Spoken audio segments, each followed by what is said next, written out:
Hello friends, नमस्कार। आज की हमारी रीडिंग का जो टॉपिक है, आपकी नेकी आपका कुछ भी बिगड़ने नहीं देगी, निस्वार्थ भाव सेवा। क्या रीडिंग निकल करके आती है इस टॉपिक पर। सारे ही कार्ड्स हमने ओशोज एंड टैरो से लिए हैं। फर्स्ट कार्ड है आपका flooring, new vision, number 4 turning in, silence, integration, going with the flow, the dream, number 6 creativity का कार्ड है, नंबर 3 करेज का कार्ड है, नंबर 8 द क्रिएटर का कार्ड है, कंपैरिजन है, नंबर 5 एक्सपीरियंसिंग का कार्ड है, नंबर 3 एंड मोरालिटी का कार्ड है, और बॉटम डेक में है ट्रस्ट। तो देखिए, फ्लोरिंग फ्लोरिंग का कार्ड देखिए, जैसा कि मैं देख पा रही हूँ कि आप एक ऐसे इंसान हैं जहाँ पर, जैसे देखिए, लोग आमतौर पर सामाजिक जो लोग होते हैं वो क्या करते हैं, ऐसा उनका भाव स्वभाव होता है कि भाई हर पीछे एक वजह ढूंढना। अगर कुछ भी कर रहे हैं तो इसके पीछे मुझे क्या लाभ होगा, ये जो मैं काम करूँगा या करूँगी इसके पीछे मेरा क्या लाभ होगा, मुझे क्या फ़ायदा मिलेगा। अगर मैं इन लोगों से रिश्ता रख रहा हूँ या रख रही हूँ, इसके पीछे मेरा क्या फ़ायदा, मेरा क्या लाभ।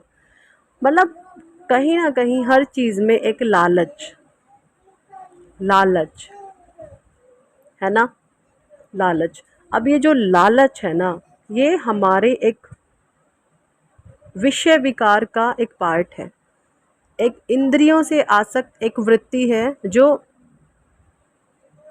जो लोग इन चीज़ों में आसक्त हैं उनमें इस तरह का भाव बहुत होता है, विषय विकारों में फंसे होते हैं ना। ये जैसे एक वो भजन भजन सॉरी, ये जो परमात्मा की हम प्रेयर करते हैं, ओम जय जगदीश हरे, है ना, इसमें है ना, भगवान सब कुछ है तेरा, तन मन धन सब कुछ है तेरा, क्या लागे मेरा।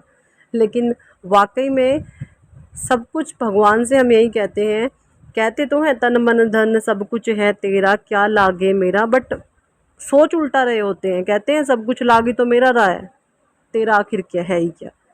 तो इस तरीके के हम भाव रखते हैं मन में, मतलब भगवान को ही कहीं ना कहीं ब्लैकमेल कर रहे होते हैं। जैसे ईश्वर हमारी औकात नहीं जानता है, इस तरीके से अपने माइंड में इतना प्लानिंग करते हैं तगड़े वाली कि भगवान जैसे हमारी औकात नहीं पहचानते कि ये जो तन मन धन है सब कुछ तेरा, मेरा क्या, है ना, ये सब। क्या भगवान हमारी ये इस तरीके की नौटंकी नहीं समझते। देखिए, भगवान सिर्फ होते हैं भाव के भूखे।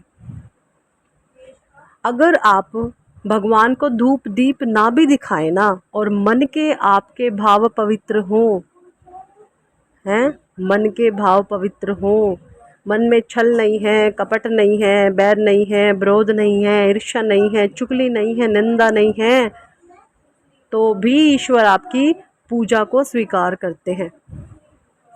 लेकिन ये चीज़ें अच्छी होती हैं अगर आप अपने डेली रूटीन में परमात्मा के समक्ष रहते हैं, उनके नज़दीक रहते हैं, उनके टच में रह कर के अपने जीवन, है ना, अपने जीवन में एक आपने एक दिनचर्या बनाई हुई होती है कि मुझे ऐसे ऐसे ऐसे करना है, मुझे ऐसे ऐसे, तो इससे एक पॉजिटिविटी बनी रहती है आपकी। लेकिन बहुत सारे लोग ऐसे नहीं होते। ये आपके भाव हो सकते हैं इतना प्योर, इतनी पवित्रता, अदरवाइज लोग जो हैं एक दूसरे को नोचने में लगे हुए हैं। इसके साथ मैं रहूँगा मेरा कुछ फ़ायदा है, इसके साथ मैं रहूँगी, अबे कोई किसी का फ़ायदा फूयदा कोई कुछ नहीं है। एक समय जीवन में ऐसा आएगा जिसके सर पे तुम आज कंधा रख रहे हो ना, ये भागेंगे छोड़ के। और ये एक एक पर्टिकुलर पर्सन के लिए है, चाहे वो मेल है फीमेल है ना। उस समय ये महसूस होगा कि हमने अपना ये जो जीवन है ये किस तरीके से गंवा दिया, हमने ईश्वर का नाम नहीं लिया, हम प्रपंचों में फंसे रहे, हम मोह माया में फंसे रहे, हमने दूसरों का भी जीवन दूभर किया, हमने खुद की भी ज़िंदगी नरक बनाई। किस वजह से? अपने अहंकार के वश। लेकिन आप यहाँ पर ऐसे नहीं हैं, न्यू विज़न है, टर्निंग इन है, साइलेंस है। आप परमात्मा के नाम में रहते हैं, आपकी शिव शक्ति ऊर्जा बैलेंस है।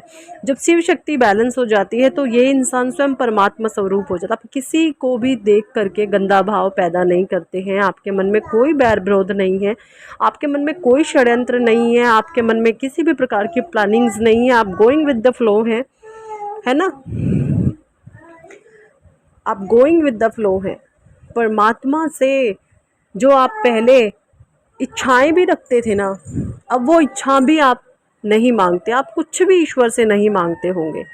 आप अगर परमात्मा से मांगते हैं तो सिर्फ उनके चरणों की सेवा, कि भगवान सिर्फ मुझे आपसे दूर नहीं होना, चाहे पूरी दुनिया मेरे खिलाफ हो, मुझे किसी से कोई फ़र्क नहीं पड़ता, है ना।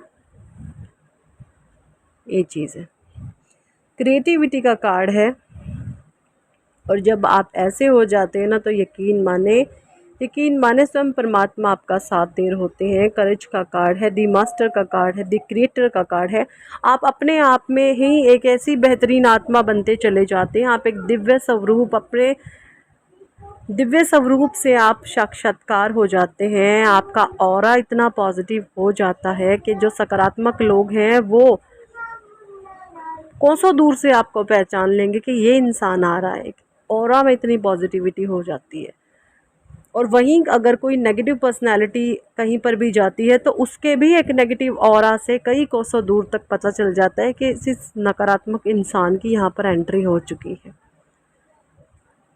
कोसों दूर की तो मैं बात नहीं करूँगी, बट यस, आप एक नेगेटिव वाइब्रेशंस महसूस करना शुरू कर देते हैं अपने आप से ही।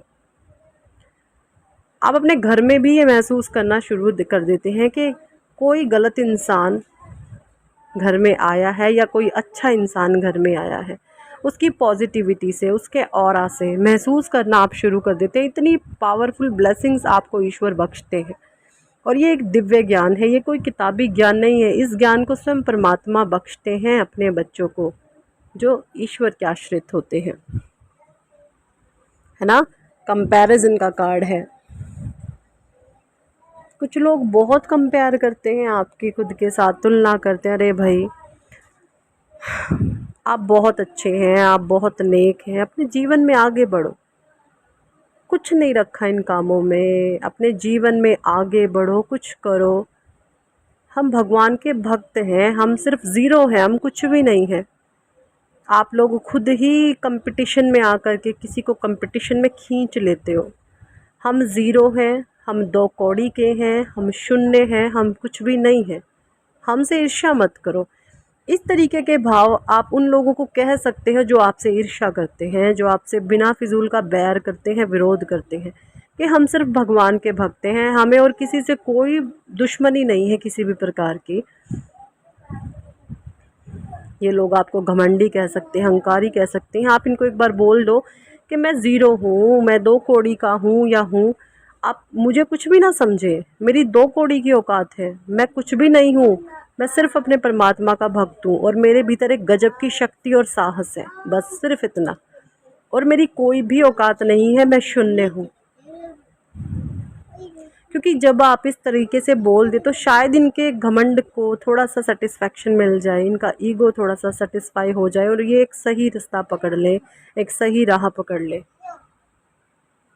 है ना। क्योंकि एक नेक जो इंसान होता है ना, वो ये समझ जाता है कि आखिरकार गलत चीज़ों से पढ़ने में कोई फ़ायदा नहीं होता। गलत इंसान से कभी भी उससे इंटरेक्ट मत करो।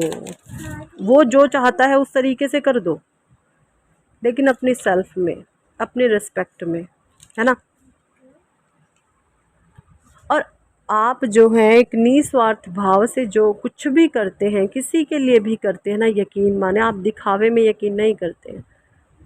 आपकी जो निस्वार्थ भाव की सेवा है ना, चाहे वो आप जीवों के लिए करते हो, चाहे वो ऑनलाइन करते हो, चाहे वो ऑफलाइन करते हो, जैसे मर्जी करते हो, वो वहाँ तक जब पहुँच जाती है ना, तो उन जीवों के मुख से जो एक दुआ निकलती है वो आपको और ऊंचा कर देती है। पता है आपको, किसी की बद्दुआ नहीं खानी चाहिए। हमेशा दुआएं कमाओ। दुआएं आपका भाग्य बनाती हैं और बद्दुआएं आपका भाग्य बिगाड़ती हैं। देखिए, बद्दुआ कोई कब देता है? जब कोई किसी के द्वारा पीड़ित होता है, किसी राह चलते इंसान की बद्दुआ नहीं लगती, बद्दुआ लगती है उस इंसान की जो अकेला है, जो बहुत परेशान है, जो बहुत रोया है, उस इंसान की बद्दुआ लगती है। किसी भी राह चलता इंसान, कोई अहंकारी इंसान किसी को बद्दुआ देने लग जाए, उसकी नहीं लगेगी। हाय उसकी लगती है जो अकेला तड़फता है, जो अकेला रोता है, जो बहुत बिलबिलाया है, जो बहुत रोया है।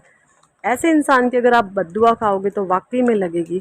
तो कभी किसी की बद्दुआ ना खाएं, हमेशा दुआएं कमाएं, है ना, ये चीज़ें करें। तो यही थी इस टॉपिक पर आज की रीडिंग। कितने लोगों के साथ ये चीज़ें मैच करती हैं, रेजोनेट करती हैं, कमेंट सेक्शन में ज़रूर बताएं। और अगर आप हमसे पर्सनल रीडिंग लेना चाहते हैं तो ऊपर दिए गए नंबर पर आप हमें व्हाट्सएप पर ज्वाइन करें और पर्सनल रीडिंग के लिए कह सकते हैं। पर्सनल रीडिंग पेड होती हैं। एंड अगर नेगेटिविटी की गिरफ्त में आप ज़्यादा ही हैं तो आप हमारे हीलिंग सेशन भी ले सकते हैं। नेगेटिविटी कट होगी और आपको लाइफ में पॉजिटिविटी और दिखेगी, सकारात्मकता की ओर आपका जीवन बढ़ेगा। ठीक है जी, यही थी आज की reading. Thank for watching and listening my videos. Love you all, bye.